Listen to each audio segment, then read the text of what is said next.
بسم اللہ الرحمن الرحیم۔ مصر کی تاریخ کا ایک ایسا بدترین انسان جو فرعون سے زیادہ جابر و ظالم اور بدبخت انسان تھا، اور اسی بدبخت انسان کی وجہ سے فرعون اللہ تبارک و تعالیٰ کی وحدانیت پر ایمان نہ لا سکا، اور فرعون کافر مشرک مرا اور ہمیشہ ہمیشہ کے لیے جہنمی بن گیا۔ دوستوں، زیادہ تر لوگ یہ جانتے ہیں کہ فرعون مصر کی تاریخ کا سب سے بدترین انسان تھا، کہ جس نے خدائی کا دعویٰ کیا اور بنی اسرائیل کے مسلمانوں کا قتل عام کیا۔ لیکن کیا آپ جانتے ہیں کہ فرعون کے خدائی کا دعویٰ کرنے اور مسلمانوں کا قتل عام کرنے اور اللہ تبارک و تعالیٰ کی وحدانیت پر ایمان نہ لانے اور فرعون کو کافر مشرک اور جہنمی بنانے میں سب سے بڑا کردار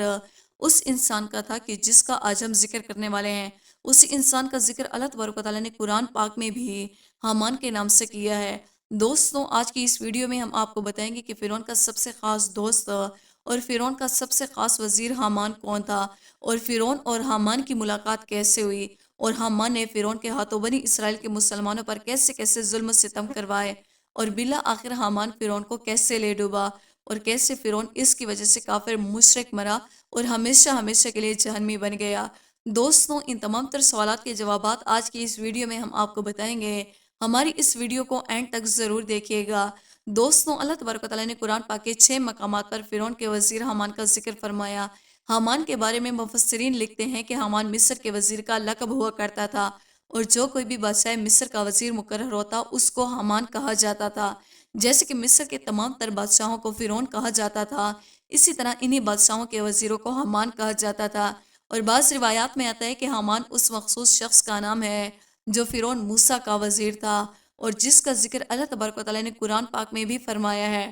دوستوں، حامان مصر میں رہنے والا ایک عام باشندہ تھا۔ فرعون اور حامان کی پہلی ملاقات اس وقت ہوئی جب فرعون مزدوری کی تلاش میں مصر کی طرف نکلا، تو ایک مقام پر فرعون اور حامان کی ملاقات ہوئی، اور یہ ملاقات دیکھتے ہی دیکھتے دوستی میں بدل گئی، اور اسی طرح یہ دونوں بدبخت ایک دوسرے کے پکے دوست بن گئے۔ اس کے بعد فرعون بادشاہ مصر کے دربار میں گیا، اور وہاں پر جا کر فرعون نے مصر کے تمام تر قبرستانوں کی دروغی لے لی۔ اس کے بعد فرعون پر قسمت مہربان ہوئی اور فرعون مصر کا وزیر بن گیا، اور مصر کا وزیر بننے کے بعد ایک بار پھر قسمت اس پر مہربان ہوئی اور یہ مصر کا بادشاہ بن گیا۔ اسی طرح جب فرعون مصر کا بادشاہ بنا تو اس بدبخت نے اپنے دوست حامان کو بھی اپنے پاس بلا لیا اور اپنا سب سے خاص وزیر مقرر کر دیا، اور پھر یہاں پر ان دونوں کی بدبختی کا سفر شروع ہوا۔ دوستوں، فرعون کے ہر ظلم و ستم اور ہر گناہ کے پیچھے سب سے بڑا کردار حامان کا ہوا کرتا تھا۔ مصر کی تاریخ میں جتنے بھی مظالم ہوئے اور جتنے لوگوں کا قتل عام کیا گیا اور جتنے لوگوں کو بت پرستی کے اندر مبتلا کیا گیا اور جتنے لوگوں کو فرعون کو خدا نہ ماننے کی وجہ سے قتل کیا گیا، ان تمام تر مظالم حامان کی مشاورت اور حامان کے حکم پر کیے گئے۔ بظاہر تو مصر کا بادشاہ فرعون تھا، لیکن فرعون جو کوئی بھی کام کرتا وہ اپنے دوست حامان کی مشاورت کے بغیر نہیں کرتا، بلکہ مصر میں ہونے والی ہر برائی کے پیچھے حامان کی شیطانیت چھپی ہوئی تھی۔ حامان فرعون کو جو کوئی بھی مشورہ دیتا فرعون وہی کام کرتا۔ اسی وجہ سے تاریخ کے اندر حامان کو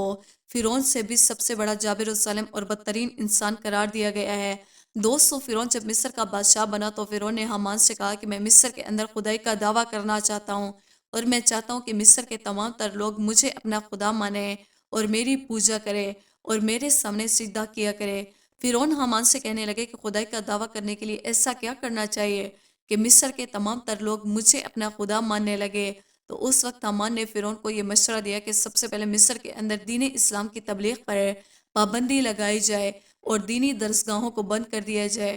چنانچہ اسی طرح حامان کے کہنے پر مصر کے اندر دینی درسگاہوں کو بند کر دیا گیا اور دین اسلام کی تبلیغ پر پابندی لگا دی گئی، اور پھر وقت کے ساتھ ساتھ لوگ حضرت یوسف علیہ السلام کے دین سے دور ہونے لگے، اور دین سے دوری کی وجہ سے لوگ جانوروں جیسے جاہل بن گئے۔ اس کے بعد مصر کے لوگوں کو کفر، شرک اور بت پرستی کے اندر مبتلا کرنے کے لیے حامان نے یہ چال چلی کہ مصر کے ہر ہر گھر میں بتوں کی پوجا شروع کروا دی، اور اسی طرح مصر کے ہر ہر گھر میں لوگ کفر شرک کے اندر مبتلا ہونے لگے اور اللہ تبارک و تعالیٰ کی واحدانیت کو چھوڑ کر بتوں کی پوجا کرنے لگے۔ اس کے بعد جب فرعون اور حامان نے دیکھا کہ مصر کے تمام تر لوگ اللہ تبارک و تعالیٰ کی ذات کو بھول چکے ہیں اور اللہ تبارک و تعالیٰ کی واحدانیت کو چھوڑ کر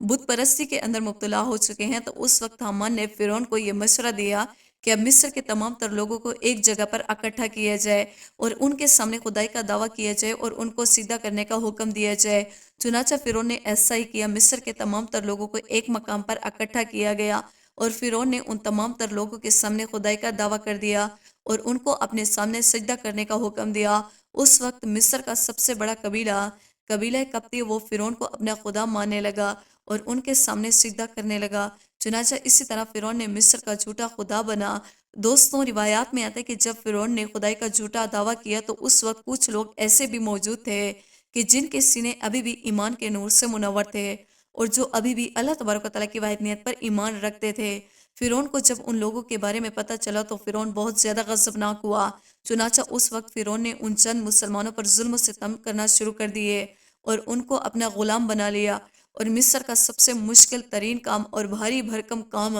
بنی اسرائیل کے ان چند مسلمانوں سے لیا جاتا اور ان پر بدترین تشدد کیا جاتا۔ اسی طرح جب فرعون اور حامان کا ظلم و ستم حد سے زیادہ بڑھنے لگا تو اللہ تبارک و تعالیٰ نے بنی اسرائیل کی ہدایت کے لیے اپنے پیارے پیغمبر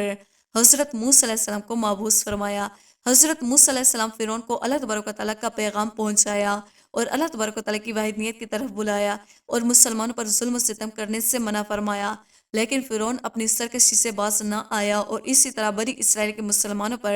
ظلم و ستم کرتا رہا اور اپنے کفر شرک پر ڈٹا رہا۔ روایات میں آتا ہے کہ ایک مرتبہ حضرت موسیٰ علیہ السلام فرعون کے پاس تشریف لائے اور فرعون سے کہنے لگے کہ اے فرعون، اگر تو اللہ تبارک و تعالیٰ کی واحدانیت پر ایمان لے آئے تو اس کی وجہ سے تیری آخرت تو بہتر ہو ہی جائے گی، لیکن اللہ تبارک و تعالیٰ دنیا کے اندر تجھے 4 طرح کی نعمتیں عطا فرمائے گا۔ حضرت موسیٰ علیہ السلام کی یہ بات سن کر فرعون حضرت موسیٰ علیہ السلام سے پوچھنے لگا کہ وہ 4 نعمتیں کون سی ہیں جو تیرا رب مجھے عطا فرمائے گا۔ فرعون حضرت موسیٰ علیہ السلام سے کہنے لگے کہ مجھے ان نعمتوں کے بارے میں بتائیں، شاید کہ میں اللہ تبارک و تعالیٰ کی واحدانیت پر ایمان لے آؤں۔ چنانچہ حضرت موسیٰ علیہ السلام نے اللہ تبارک و تعالیٰ کے حکم سے فرعون کو یہ بتایا کہ اگر تو اللہ تبارک و تعالیٰ کی واحدانیت پر ایمان لے آئے تو اللہ تبارک و تعالیٰ کی پہلی نعمت تجھے یہ عطا فرمائے گا کہ تو ہمیشہ تندرست رہے گا اور تو کبھی بیمار نہ ہوگا، اور دوسری نعمت اللہ تبارک و تعالیٰ تجھے یہ عطا فرمائے گا کہ ابھی تو ایک ملک کا بادشاہ ہے۔ اگر تو اللہ تبارک و تعالیٰ کی واحدانیت پر ایمان لے آئے تو اللہ تبارک و تعالیٰ تجھے 2 اور ممالک کے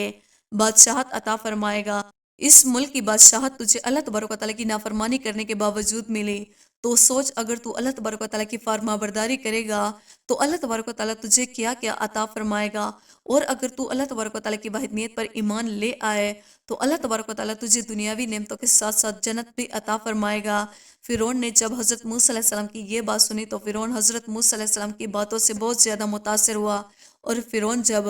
حضرت موسیٰ علیہ السلام کی یہ باتیں سنی تو فرعون حضرت موسیٰ علیہ السلام سے کہنے لگا کہ پہلے میں اپنی بیوی سے مشورہ کروں گا۔ اس کے بعد فرعون گھر گیا اور اپنی بیوی حضرت آسیہ رضی اللہ تعالیٰ عنہ سے جا کر کہنے لگے کہ حضرت موسیٰ علیہ السلام نے فرمایا ہے کہ اگر میں اللہ تبارک و تعالیٰ کی واحدانیت پر ایمان لے آؤں تو اللہ تبارک و تعالیٰ مجھے فلاں فلاں نعمتوں سے نوازے گا۔ یہ بات سن کر حضرت آسیہ رضی اللہ تعالیٰ عنہ بہت خوش ہوئی اور فرعون سے کہنے لگے کہ اے فرعون، اللہ تبارک و تعالیٰ کی ان نعمتوں پر تو اپنی جان کو قربان کر دے اور اللہ تبارک و تعالیٰ کی واحدانیت پر ایمان لے آ۔ یہ کہتے ہوئے حضرت آسیہ رضی اللہ تعالیٰ عنہ ہزاروں قطار رونے لگی اور کہنے لگی کہ آفتاب تیرا تاج ہوگا۔ حضرت آسیہ فرعون سے کہنے لگی کہ آپ کو کسی سے مشورہ کرنے کی کوئی ضرورت نہیں تھی، بلکہ آپ کو حضرت موسیٰ علیہ السلام کی مجلس میں ہی اللہ تبارک و تعالیٰ کی واحدانیت پر ایمان لے آنا چاہیے تھا اور دعوت حق کو قبول کر لینا چاہیے تھا۔ چنانچہ حضرت آسیہ کی یہ بات سن کر فرعون حضرت آسیہ سے کہنے لگا کہ میں ایک بار اپنے وزیر حامان سے بھی مشورہ کرنا چاہوں گا۔ تو حضرت آسیہ فرعون سے کہنے لگی کہ حامان سے مشورہ کرنے کی کوئی ضرورت نہیں، کیونکہ وہ اس بات کا اہل نہیں، لیکن چونکہ حامان فرعون کا سب سے قریبی دوست تھا اور سب سے خاص وزیر تھا، لہٰذا فرعون مشورہ کرنے کے غرض سے حامان کے پاس گیا اور سارا ماجرا حامان کو بتایا، اور فرعون حامان سے پوچھنے لگے کہ ابھی مجھے کیا کرنا چاہیے۔ حامان نے جیسے فرعون کی یہ بات سنی تو وہ غصے سے لال پیلا ہو گیا اور زاروں قطار رونے لگا اور اپنے گریبان کو پھاڑنے لگا، اور حامان نے اپنے دستار کو اٹھا کر زمین پر مارا اور شور و غل کرنے لگا اور روتے ہوئے فرعون سے کہنے لگا کہ حضرت موسیٰ علیہ السلام نے آپ کی شان میں معاذاللہ یہ گستاخی کیسے کی؟ آپ کی شان تو یہ ہے کہ تمام کائنات آپ کی وجہ سے چلتی ہے اور مشرق سے لے کر مغرب تک ہر چیز آپ کی تابع ہے، اور دنیا کے تمام بڑے بڑے بادشاہ آپ کے دربار میں سجدہ ریز ہوتے ہیں۔ فرعون کا وزیر حامان فرعون سے کہنے لگا کہ حضرت موسیٰ علیہ السلام نے آپ کی توہین کی ہے کہ آپ اللہ تبارک و تعالیٰ کی واحدانیت پر ایمان لے آئیں، جبکہ پوری دنیا کائنات آپ کو سجدہ کرتی ہے اور پوری دنیا رب آپ ہے۔ اسی طرح حامان فرعون کو بھڑکانے لگا اور آپ حضرت موسیٰ علیہ السلام کی بات مان کر ایک ادنا غلام بننا چاہتے ہیں اور خدا سے انسان بننا چاہتے ہیں، جبکہ یہ آپ کی بہت بڑی توہین ہے۔ اگر آپ نے اسلام قبول کرنا ہے تو اس سے پہلے مجھے مار ڈالیں تاکہ میں اپنی زندگی میں آپ کی یہ توہین اپنی آنکھوں سے نہ دیکھ سکوں۔ چنانچہ اسی طرح حامان فرعون کو غرور و تکبر کا جھوٹا لالچ دے کر ورغلانے لگا اور دعوت حق کو قبول کرنے سے منع کرنے لگا۔ چنانچہ فرعون نے جب حامان کی یہ بات سنی تو فرعون غرور و تکبر میں آ گیا اور غرور و تکبر کے اندر آ کر خود کو خدا سمجھنے لگا اور دعوت حق کو قبول کرنے سے انکار کر دیا۔ اور اسی طرح فرعون نے حامان کی باتوں میں آ کر دعوت حق کو قبول کرنے سے انکار کر دیا اور اللہ تبارک و تعالیٰ کی واحدانیت کا انکار کر دیا۔ اور اسی طرح فرعون حامان کی وجہ سے ہمیشہ ہمیشہ کے لیے اللہ تبارک و تعالیٰ کی بارگاہ سے مردود ہو گیا اور جہنمی قرار پایا۔ دوستوں، جب فرعون کا ظلم و ستم حد سے زیادہ بڑھ گیا اور فرعون بارہ سمجھانے کے باوجود اللہ تبارک و تعالیٰ کی واحدانیت پر ایمان نہ لایا اور کئی بار اللہ تبارک و تعالیٰ کے عذابات کو دیکھنے کے باوجود بھی دعوت حق کو قبول نہ کیا، تو اللہ تبارک و تعالیٰ نے فرعون پر اپنا عذاب نازل کرنے کا ارادہ فرمایا اور فرعون کو غرق کرنے کا ارادہ فرمایا۔ اللہ تبارک و تعالیٰ نے حضرت موسیٰ علیہ السلام کی طرف وحی نازل فرمائے کہ وہ اپنی بنی اسرائیل قوم کو لے کر مصر سے روانہ ہو جائیں، اور اللہ تبارک و تعالیٰ فرعون پر اپنا عذاب نازل فرمانے والا ہے۔ چنانچہ حضرت موسیٰ علیہ السلام کی قوم بنی اسرائیل کو لے کر مصر سے روانہ ہو گئے اور فرعون کو اس بات کا پتہ چلا کہ حضرت موسیٰ علیہ السلام تمام تر مسلمانوں کو لے کر مصر چھوڑ کر جا رہے ہیں، تو فرعون نے ایک بہت بڑا لشکر تیار کیا اور حضرت موسیٰ علیہ السلام کا پیچھا کرنے لگا۔ اور فرعون نے اپنے لشکر کو یہ حکم دیا کہ حضرت موسیٰ علیہ السلام اور حضرت موسیٰ علیہ السلام کے ساتھی جتنے بھی مسلمان ہیں ان میں سے کوئی بھی زندہ نہیں بچنا چاہیے اور مسئلہ سب کو قتل کر دینا۔ چنانچہ ادھر جب حضرت موسیٰ علیہ السلام دریائے نیل کے کنارے پر پہنچے، حضرت موسیٰ علیہ السلام کی قوم گھبرا گئی اور آگے دریائے نیل ہے اور پیچھے فرعون کا لشکر ہے، اور حضرت موسیٰ علیہ السلام کی قوم حضرت موسیٰ علیہ السلام سے کہنے لگی کہ آج ہمیں فرعون سے کوئی نہیں بچا سکتا۔ اس وقت حضرت موسیٰ علیہ السلام نے اپنی قوم کو تسلی دی اور فرمایا کہ اللہ تبارک و تعالیٰ ہمارے ساتھ ہے۔ اس وقت اللہ تبارک و تعالیٰ نے حضرت موسیٰ علیہ السلام کو اپنے عصا مبارک دریائے نیل کے کنارے پر مارنے کا حکم فرمایا۔ چنانچہ جیسے حضرت موسیٰ علیہ السلام نے اللہ تبارک و تعالیٰ کے حکم کے مطابق اپنے عصا کو دریائے نیل کے کنارے پر مارا تو دریائے نیل میں سے راستہ بن گیا، تو حضرت موسیٰ علیہ السلام اور ان کی قوم دریائے نیل کو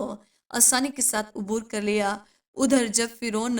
دریائے نیل کے کنارے پر پہنچا تو فرعون بھی اپنے لشکر کو لے کر دریائے نیل کے اندر داخل ہو گیا۔ ادھر جب فرعون دریائے نیل کے کنارے پر پہنچا تو فرعون بھی اپنے لشکر کو لے کر دریائے نیل میں اسی راستے سے داخل ہو گیا۔ جب فرعون کا لشکر دریائے نیل کے بالکل درمیان میں پہنچا تو اللہ تبارک و تعالیٰ نے دریائے نیل کو مل جانے کا حکم دیا۔ چنانچہ دریائے نیل اللہ تبارک و تعالیٰ کے حکم کے مطابق فرعون کے لشکر کی طرف بڑھنے لگا۔ فرعون نے جب یہ منظر دیکھا اور اپنی آنکھوں کے سامنے اپنی موت کو آتے ہوئے دیکھا تو فرعون بلند آواز سے چلایا اور کہنے لگا کہ میں حضرت موسیٰ علیہ السلام کے خدا پر ایمان لے آیا، اور میں اس خدا پر ایمان لے آیا جس خدا پر قوم بنی اسرائیل ایمان لے کر آئی۔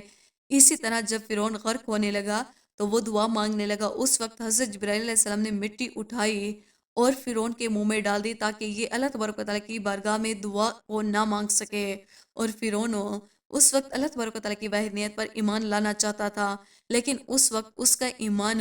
قابل قبول نہ تھا کیونکہ اللہ تبارک و تعالیٰ کا عذاب اس پر نازل ہو چکا تھا اور اس پر توبہ کا دروازہ بند ہو چکا تھا۔ اس کے بعد اللہ تبارک و تعالیٰ کے حکم سے دریائے نیل آپس میں مل گیا اور فرعون اور اس کا پورا لشکر دریائے نیل کے اندر غرق ہو کر ہلاک ہو گیا۔ دوستوں، امید کرتے ہیں ہماری آج کی ویڈیو آپ کو پسند آئی ہوگی۔ ویڈیو کو لائک اور سبسکرائب کرنا نہ بھولیے گا۔